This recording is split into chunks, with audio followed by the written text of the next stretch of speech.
Now to Kershaw County, where a community conversation in Camden focused on health disparities today. Here's Kiki Gushu.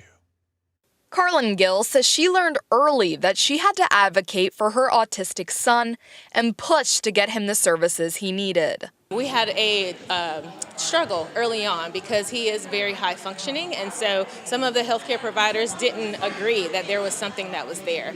At Camden's Color of Health Symposium, stories like Gill's became part of a larger conversation about racial disparities in healthcare. After hearing from health experts, attendees broke into smaller groups.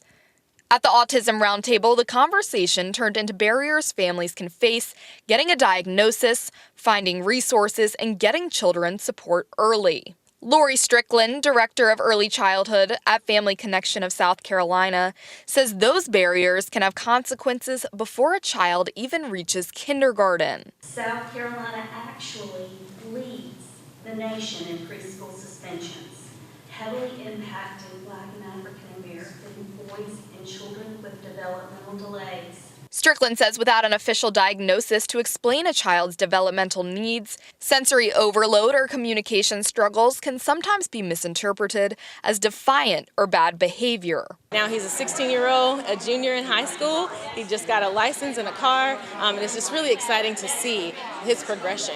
And autism was just one part of the conversation, with presenter Susan Burrows highlighting how health barriers can vary within a community.